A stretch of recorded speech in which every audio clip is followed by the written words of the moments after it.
อมโลกเดียวดายให้หายวังเว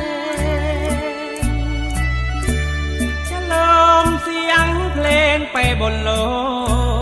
กร้อนเพลงจงแทรกซ้อนสู่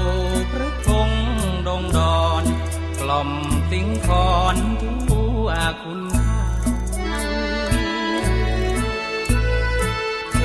แหวกม่านเมฆาสู่ฟ้าอำไพเทวะองค์ใดทุกใจเงียบเหงาเพลงนี้จงช่วยบรรเทาให้ทุกท่านบางเบา